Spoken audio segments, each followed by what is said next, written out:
भी लोग हाथ जोड़ लीजिए, मंगलाचरण करेंगे। नमो अरिहंताणं, नमो सिद्धाणं, नमो वायरियाणं, नमो उवझायाणं, नमो लोए सव्यसाहूणम्। मंगलम भगवान वीरो, मंगलम गौतमो गणी, मंगलम कुंद कुंदाद्यो, जैन धर्मोस्तु मंगलम। सर्वमंगल मांगल्यम, सर्वकल्याणकारकम, प्रधानम सर्वधर्माणां, जैनम जयतु शासनम, जैनम जयतु शासनम, जैनम जयतु शासन, अर्थात जैन शासन सदा काल तक जयवंत बना रहे, ऐसी हमारी मंगल भावना है। वास्तव में हमने यहाँ पे मंगलाचरण स्वरूप में पांचों परमेष्टियों को स्मरण किया है, क्योंकि वास्तव में वो पांचों परमेष्टि ही मेरे परम गुरु हैं। क्योंकि गुरुओं के प्रति हम कृतज्ञ भाव हमारा आता ही है। जैसे हमारा विषय भी चल रहा है विनय पाठ, तो उनके प्रति विनय आए बिना हमारी रहती ही नहीं है, क्योंकि वही हमारे लिए इष्ट है। इष्ट तो हमारे लिए हमारे भगवान महावीर भी हैं। क्यों? क्योंकि आज एक बहुत मंगल शुभ दिन है। क्या है आज? आज है वीर शासन जयंती। वीर शासन जयंती अर्थात जिस दिन से भगवान महावीर की दिव्य ध्वनि खिलना प्रारंभ हुई थी, उसी दिन को क्या कहा जाता है? उसी दिन को क्या कहा जाता है? वीर शासन जयंती कहा जाता है। अर्थात इसी दिन से उनका शासन प्रारंभ हुआ था, और इसी दिन से हम जैन नव वर्ष को भी मनाते हैं, कि वास्तव में हमारा नव वर्ष का प्रारंभ, नए साल का प्रारंभ उनकी ही दिव्य ध्वनि के माध्यम से प्रारंभ हुआ था। कथाएं हो तो हम कथाएं जानने में अपना समय लगाएं, तो कथा भी अपने में खूब अच्छी है, उसको समझना चाहिए। थोड़ा संक्षेप में बात करें तो हम कह सकते हैं कि भैया जब भगवान की दिव्य ध्वनि 66 दिन तक नहीं खिली, तो गौतम गणधर को ख्याल आया कि वास्तव में भगवान की दिव्य ध्वनि खिर क्यों नहीं रही है, खिर क्यों नहीं रही। गौतम गणधर तो नहीं, जो सौधर्म इंद्र हैं उनको ख्याल आया कि भगवान की दिव्य ध्वनि खिर क्यों नहीं रही है। तो उसकी खोज करने गए तो पता लगा कि यहाँ पे गणधर की उपस्थिति नहीं है, बिना गणधर के दिव्य ध्वनि खिर सकती नहीं है।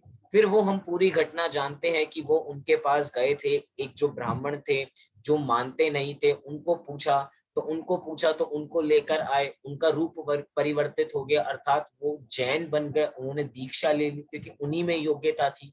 वो अपने साथ 500 शिष्य लाए थे, वो भी स्वयं जैन हो गए थे। मतलब वो पूरी घटना हम यहाँ पर देखते हैं। लेकिन वास्तव में आज ये जो नाम क्या है? वीर शासन जयंती, वीर का शासन है। बोलो, मैं आप लोगों से प्रश्न पूछता हूं कि वास्तव में दिल्ली में किसका शासन है? बताओ। सबको पता है, मुझे भी पता है और आपको भी पता है कि भाई दिल्ली में किसका शासन है।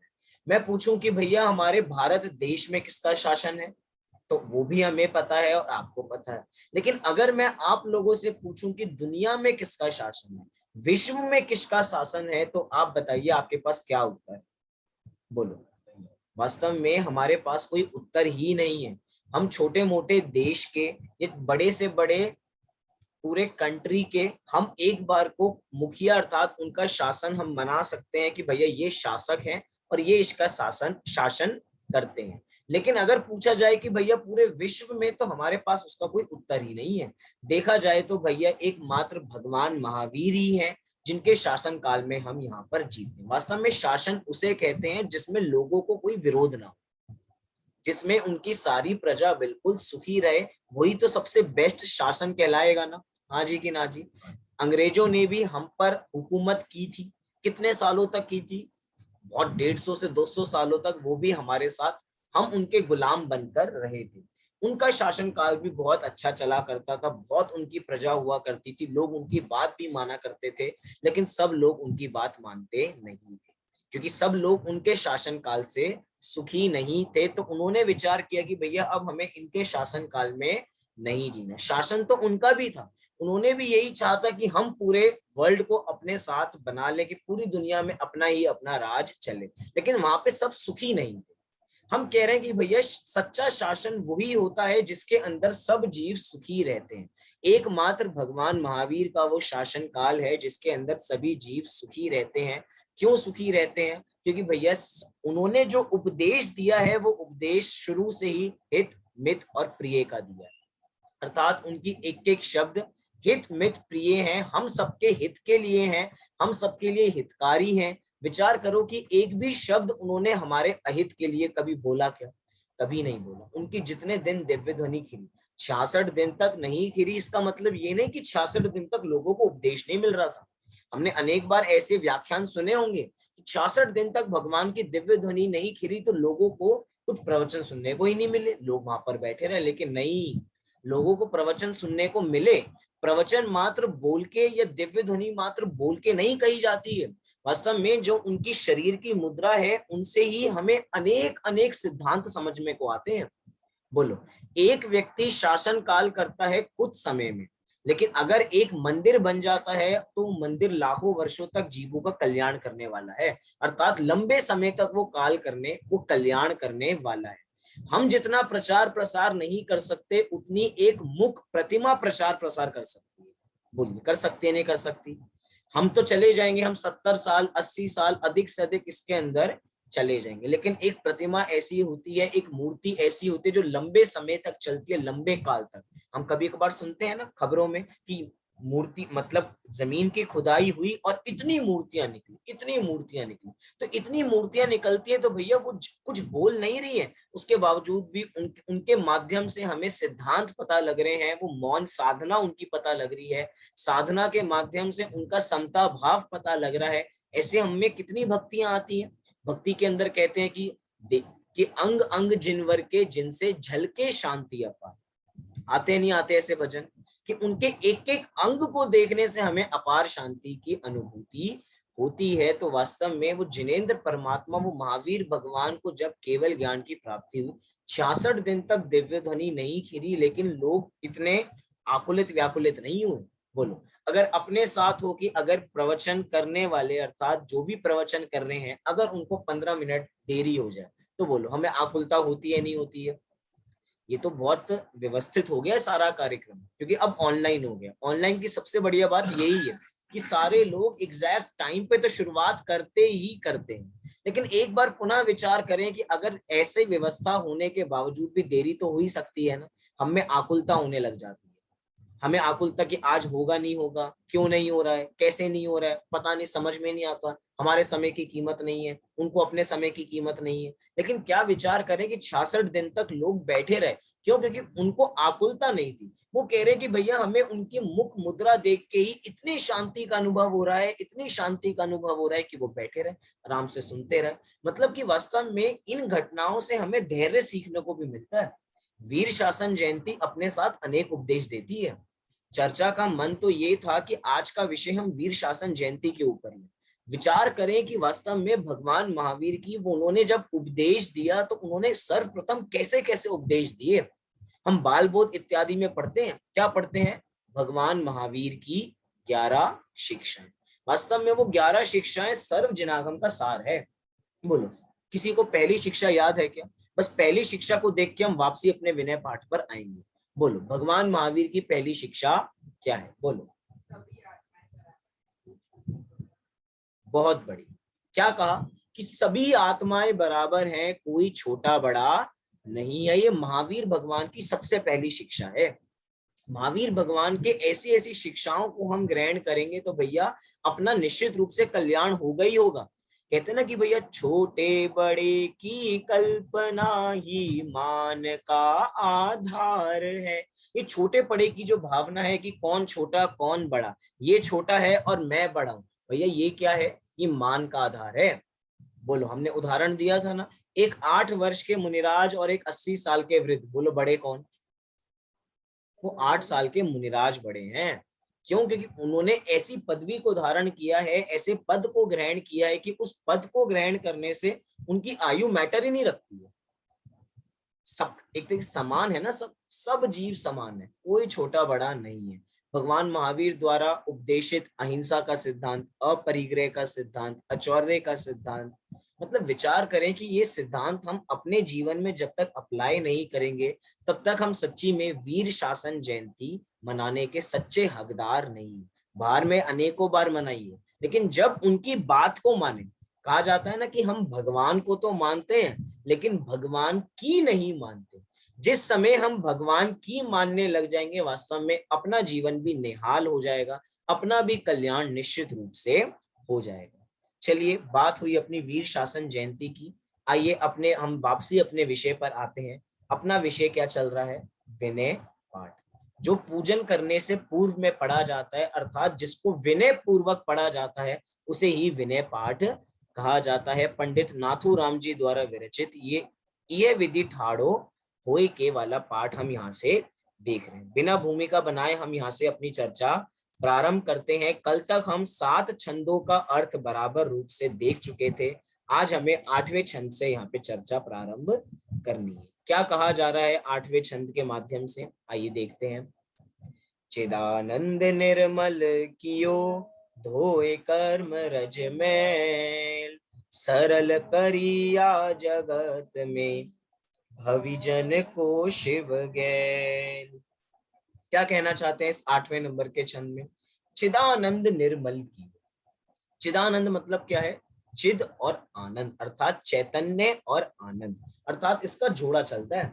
गुजरात में जाएंगे तो सब लोग यही बोलते हैं कि चिदानंद चिदानंद, कि भैया चैतन्य स्वरूपी आत्मा, चैतन्य स्वरूपी आत्मा। उधर बहुत शब्द चलता है चिदानंद, क्योंकि सब अपने आप को चिदानंद कहते हैं, क्योंकि भैया उनकी जो बोली है वो बहुत मीठी बोली होती है ना, तो मीठी बोली के अंदर इन शब्दों का खूब वो प्रयोग करते हैं। लेकिन ये शब्द का वास्तव में अर्थ क्या है? चिद और आनंद, अर्थात चैतन्य रूपी अपनी आत्मा और उसका आनंद, ये चिदानंद। चिदानंद निर्मल कियो, तो किसने हमारे चिदानंद को निर्मल किया है? धन्य जिनेश्वर देव तुम, हे धन्य जिनेश्वर आप ही हो जिन्होंने मेरे चिदानंद को निर्मल किया है। देखा जाए तो वास्तव में निर्मल हमें ही स्वयं करना है। जिसने गंदगी की हो वही तो साफ करता है ना, बोलो। जो जिसने कर्म किए हैं उसी को तो उसका फल भुगतना पड़ता है ना।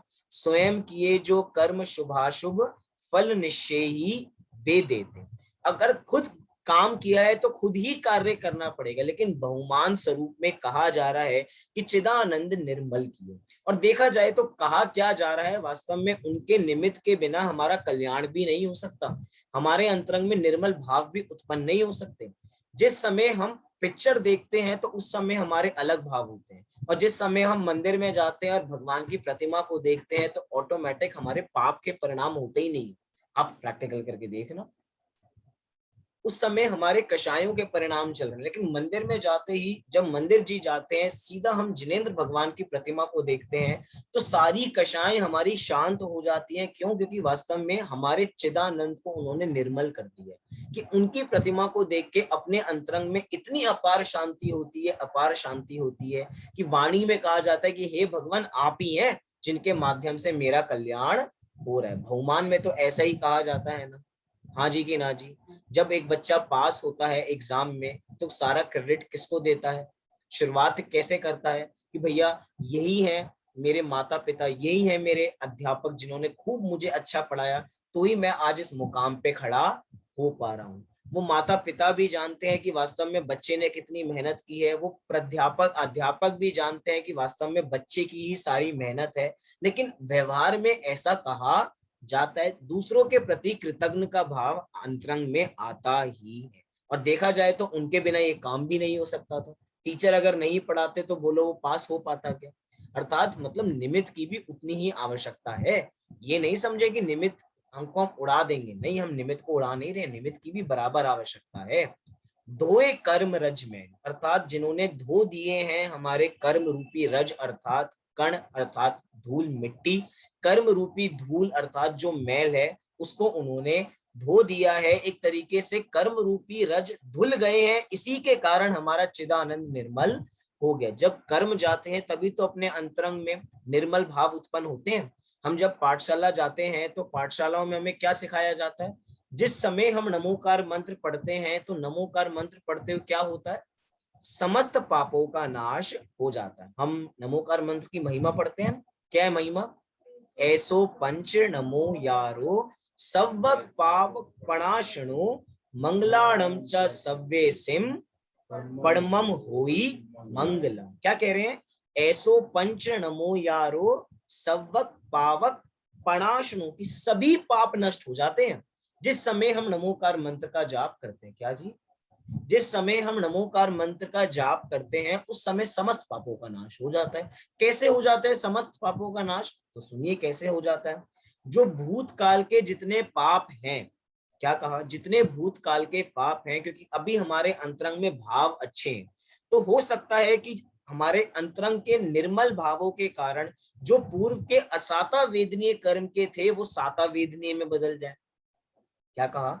हमारे पाप नष्ट हो रहे हैं। पाप नष्ट होने का मतलब ये है कि अंतरंग में पाप की जो डेंसिटी है आपको उसके उदय की, वो डेंसिटी कम हो जाती है। एक तो कह रहे हैं कि वो असाता से साता रूप परिवर्तित हो जाते हैं, और भैया जो आपको ज्यादा दुख देने वाले थे उनका थोड़ा दुख का लेवल कम हो गया, कि भैया हमें रास्ते से जाना था और रास्ते से एक भारी भरकम पत्थर हम पर गिरना था, तो ये बहुत बड़ा पाप का उदय है।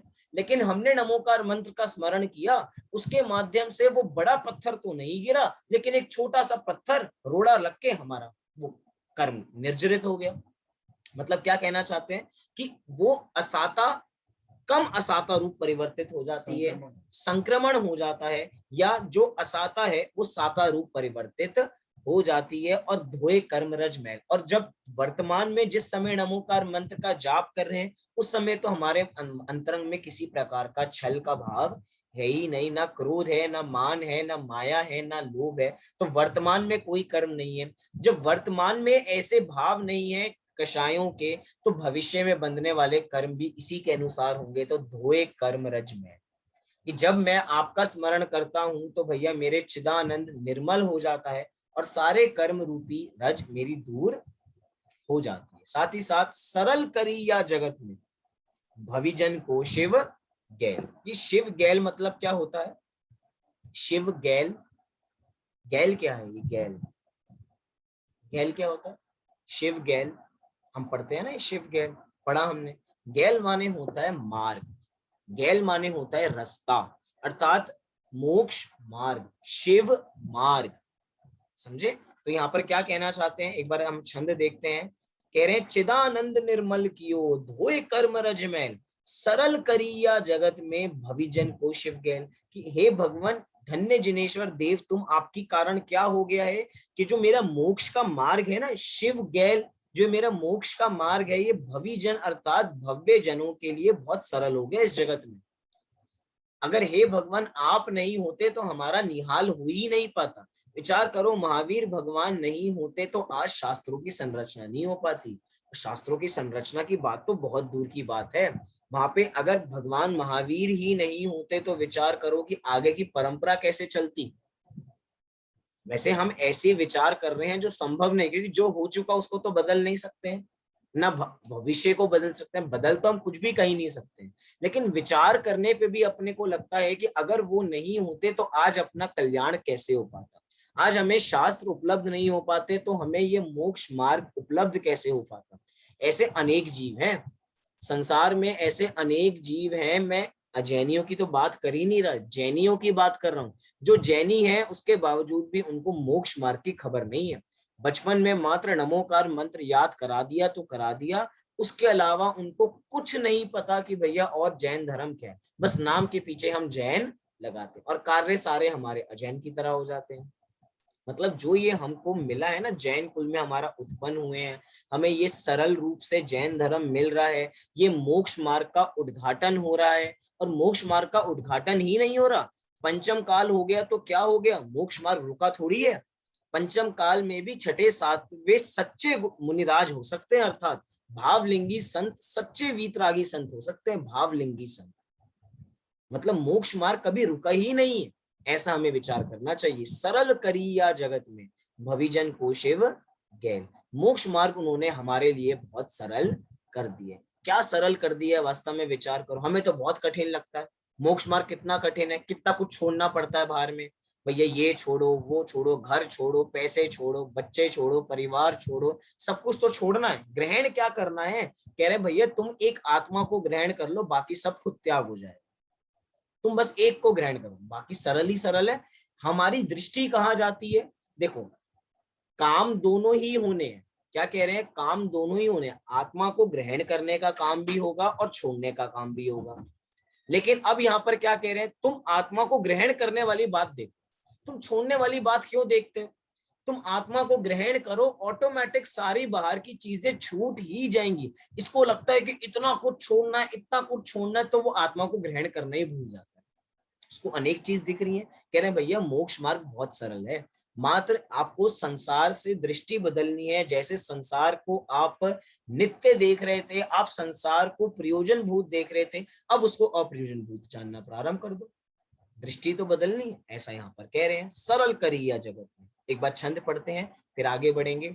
चिदानंद निर्मल कियो धोए कर्म रज में, सरल करिया जगत में भविजन को शिव गैल।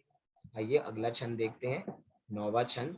क्या कहना चाहते हैं 9वें छंद में, देखिए। तुम पद पंकज पूजते, विघ्न रोग टर जाए, शत्रु मित्रता को धरे, विष निर्विषता थाए।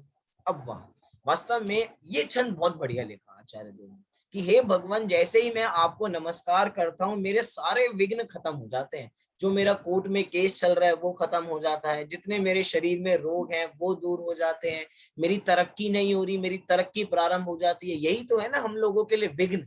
सबसे बड़े विघ्न क्या है, घर में आपस में बनती नहीं है, बच्चे सुनते नहीं है, पत्नी सुनती नहीं है, मतलब कोई हमारी सुनता नहीं है, हमारी तो चलती नहीं इस घर के अंदर, ये हमारा विघ्न है। आप हमारे इस विघ्न को दूर कर दीजिए, और बस एक बार भगवान का स्मरण करो, आपके सारे विघ्न रोग टर जाए, कि आपके सारे विघ्न नष्ट हो जाएंगे। लेकिन कह रहे हैं कि भैया विचार करो, ज्यादा हमें इतनी जल्दबाजी करने की बात नहीं है। आप बराबर विचार करोगे तो आपको पता लगेगा। क्या कह रहे हैं कि तुम पद पंकज पूजते। क्या कह रहे हैं, तुम पद पंकज पूजते। पद अर्थात उनके पैर अर्थात चरण, पंकज अर्थात जो उनके पंकज क्या है, पंकज माने क्या, कल बताया था, पंकज फूल, कमल। कमल हमेशा चरणों को किसकी उपमा दी जाती है, कमलों की उपमा दी जाती है। पंख अर्थात कीचड़, कीचड़ में जिसका ज अर्थात जन्म हो उसे कमल कहा जाता है। कल भी हमने देखा था, कल कौन सा शब्द आया था, कोई बता सकता है क्या? चरण के लिए कल कौन सा शब्द आया था? जलधि वाला छंद था, याद कीजिए।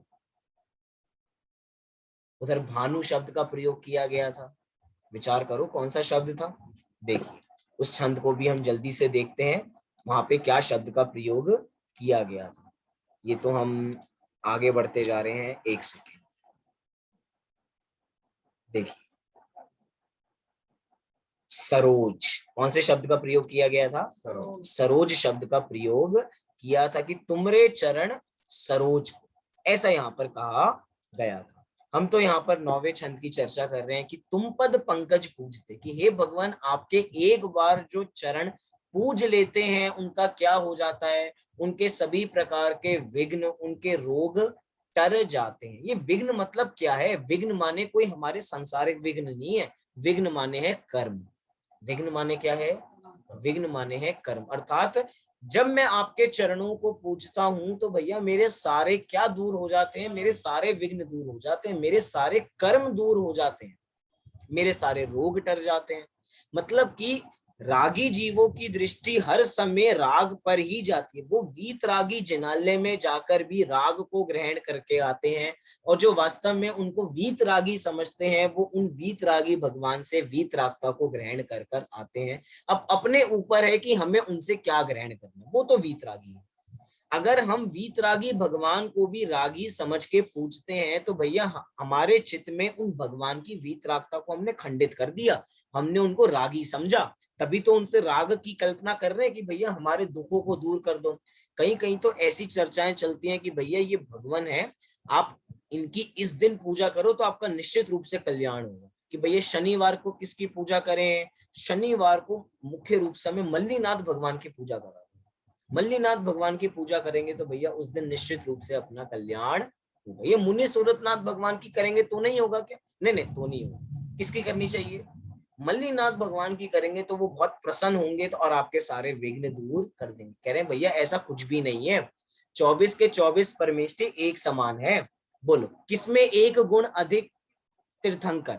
24 के 24 परमेष्टि भी कह लें तो अरहंत सिद्ध परमेष्टि के अंदर, लेकिन तीर्थंकर जो 24 तीर्थंकर हैं वो भी अपने में महान ही तो हैं। 24 के 24, बोलो 24 तीर्थंकर में से ऐसे कौन से तीर्थंकर हैं जिनके पास अधिक गुण है और एक के पास कम है? आदिनाथ भगवान शुरू में है तो उनके पास ज्यादा होंगे, और जो महावीर भगवान है उनके पास कम होंगे, आखिरी में हुए हैं। एक की इतनी लंबी आयु है और एक की आयु बहुत कम है, बोलो कम होंगे ना गुण? कह रहे नहीं भैया गुणों में कोई कमी नहीं आती, विघ्न रोग टर जाए। हम वास्तव में उनको किस दृष्टि से देख रहे हैं? भैया हम उनके चरण पंकज को पूज रहे हैं, हम उनके पद पंकज अर्थात चरणों को पूज रहे हैं तो हमारे उससे विघ्न दूर हो जाएंगे। देखो इस जीव की विचित्रता देखो, एक तरफ तो ये भगवान से कह रहे हैं कि हे भगवान मुझे किसी प्रकार की आस नहीं है, मुझे आपसे कुछ भी नहीं चाहिए, बस क्या चाहिए कि मेरे कर्म दूर हो जाए। मतलब एक तरफ कह रहे कि हे भगवान मुझे आपसे कुछ नहीं चाहिए, लेकिन क्या चाहिए कि आप मेरे एक बार मेरे विघ्न दूर कर दीजिए। ये मतलब ये पूजन करने की पद्धति है, ये वास्तव में पाठ लिखने की पद्धति है, कैसे भगवान को कहा जाता है। वास्तव में कर्म हम स्वयं ही नष्ट करेंगे, भगवान हमारे कर्म नष्ट करने के लिए आने वाले नहीं है। हम एक भजन गाते हैं ना, वो कौन सा भजन है? भगवान महावीर संबंधित ही, कि भैया वर्तमान को वर्धमान की आवश्यकता है, वर्तमान को वर्धमान की आवश्यकता है। क्या आवश्यकता है वास्तव में? विचार करो, वर्तमान काल में हमें वर्धमान स्वामी की वर्तमान में आवश्यकता है, वर्धमान स्वामी है और वर्तमान में आवश्यकता। क्या आवश्यकता है? वो हमारे दुख को दूर करेंगे क्या? उनकी आवश्यकता इसीलिए कह रहे हैं कि भैया उस काल में तो उनकी आवश्यकता थी, उनकी आवश्यकता इस काल में कहना चाहते हैं कि भैया उनके सिद्धांतों को फॉलो करना इस समय में बहुत ज्यादा जरूरी है। घटता हुआ काल है, अगर अभी संभलेंगे नहीं तो कब संभलेंगे? धीरे धीरे समय बीतता जा रहा है, हमें क्या लग रहा है समय अच्छा आएगा? नहीं, समय और बुरा होता जाएगा, समय बद से बदतर होगा। अच्छा मैं कहता हूँ समय बद से बदतर ना हो, लेकिन शारीरिक अवस्था तो दिन पे दिन घटती जा रही है ना, जितना बल अपने में पहले था वो तो घटता जा रहा है ना। अगर हम अभी भी यथार्थ वस्तु स्वरूप को नहीं समझेंगे तो कब समझेंगे? ये मनुष्य भव भैया चूकने के लिए नहीं है, दाव मत चूको। छिड़ालाकार ने कहा कि भैया दाव चूकने वाला नहीं मिला, अब तो भैया इसी दाव में खेल कर जाना है, अर्थात सम्यक दर्शन की प्राप्ति करनी है। विघ्न रोग तर जाए, विघ्न दूर हो जाते हैं अर्थात कर्म नष्ट हो जाते हैं और रोग दूर हो जाते हैं। कौन से रोग दूर हो जाते हैं? कौन से रोग दूर हो जाते हैं? विचार करो, कौन से रोग? शारीरिक रोग दूर हो जाते हैं भैया, शारीरिक रोग भी दूर हो जाएंगे, कोई बड़ी बात नहीं है, शारीरिक रोग भी तो छोटी बात है। लेकिन वास्तव में हम किस रोग की चर्चा कर रहे हैं? हम यहाँ पे जन्म मरण के रोग की बात कर रहे हैं। चलो आपने कहा कि जन्म मरण के रोग दूर हो जाएंगे, लेकिन आपने ये भी तो कहा ना अभी, क्या कि शारीरिक रोग दूर हो जाएंगे, तो क्या हम शारीरिक रोगों की दूर करने के लिए भगवान को पूजना प्रारंभ करें क्या? कह रहे नहीं भैया, वो तुम्हारे पाप का परिणाम है। क्यों? क्योंकि जिस समय हमने कहा ना, जिस समय हम भगवान की पूजन करते हैं, जिस समय हम भगवान की स्तुति करते हैं, तो पूर्व के जो हमारे असाता कर्म है वो साता में परिवर्तित हो जाते हैं। पूर्व में जो हमारी बीमारी थी, हमारे भक्ति के परिणाम से वो संक्रमित हो जाते हैं, वो साता रूप परिवर्तित हो जाते हैं, तो रोग दूर हो जाएंगे तो क्या बड़ी बात है? बोलो अगर रोग अपने शरीर में है तो अपनी आत्मा में क्या बढ़ गया, और जब रोग हमारे शरीर में नहीं है तो क्या हमारी आत्मा में घट गया? बोलो आत्मा में क्या बढ़ा है और आत्मा में क्या घटा है? कह रहे हैं कि भैया ना आत्मा में कुछ घड़ा मतलब बढ़ा है, ना आत्मा में कुछ घटा है। शरीर की अवस्था है, 700 वर्ष तक मुनिराज को कोढ़ होता है, उसके बावजूद भी ये विचार नहीं करते कि ये मुझे हुआ है, मुझे हुआ है। क्यों? क्या कहते हैं कि भैया वो सनत कुमार चक्रवर्ती जिस समय वो दीक्षा लेके बैठ गए हैं, ऊपर से देव परीक्षा करने आए हैं कि भैया 700 वर्ष तक कोढ़ हो गया है और कोढ़ की इनकी दृष्टि भी नहीं है। उन्होंने कहा कि भैया मेरे थूक में इतनी ताकत है कि मैं पूरे अपने किसको मिटा सकता हूँ, पूरे कोढ़ को दूर मिटा सकता हूँ, लेकिन मुझे मिटाने का भाव आता ही नहीं है। अगर तुम्हारे पास भव रोग को मिटाने की दवाई हो तो मुझे दो। क्यों? क्योंकि सबसे बड़ा रोग क्या है? सबसे बड़ा रोग ये भव रोग है। तो हे भगवान, मैं आपकी पूजन करता हूँ तो भव रोग के निवारण के लिए करता हूँ। पूजन के जल के छंद में भी इसी रोग को कहते हैं। बोलो, कभी हमने ऐसा अर्घ चढ़ाया क्या कि कैंसर रोग निर्विपतामताय अर्घ्यम निर्विपामिति स्वाहा, कि भैया हमारा कैंसर का रोग दूर हो जाए? कौन सा रोग है? जन्म मरण, जन्म जरा मृत्यु विनाशनाय, कैंसर विनाशनाय, सिर दर्द विनाशनाय। कह रहे नहीं, ये रोग ही नहीं है। सबसे बड़ा रोग क्या है?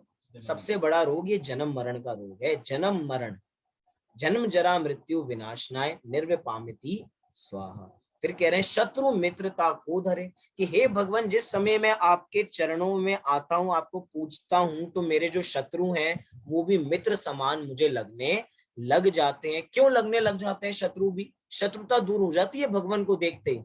क्यों? क्योंकि भैया जब भगवान ऐसे हैं जो कभी किसी से शत्रुता रखते ही नहीं है, तो हम कैसे किसी से शत्रुता रख सकते हैं?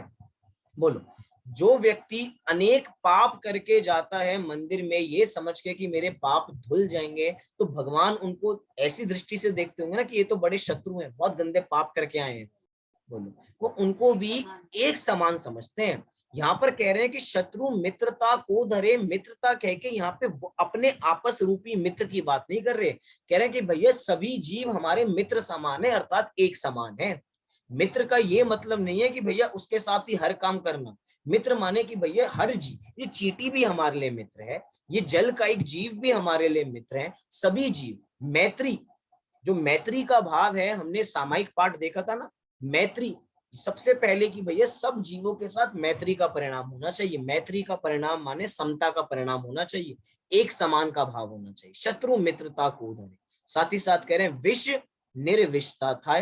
जो विष है, जो जहर है, वो किस में बदल जाता है? निर्विषता में बदल जाता है, अर्थात अमृत में बदल जाता है। विचार करें, जो विष है, जो हलाहल विष है, वो भी किस में बदल जाता है?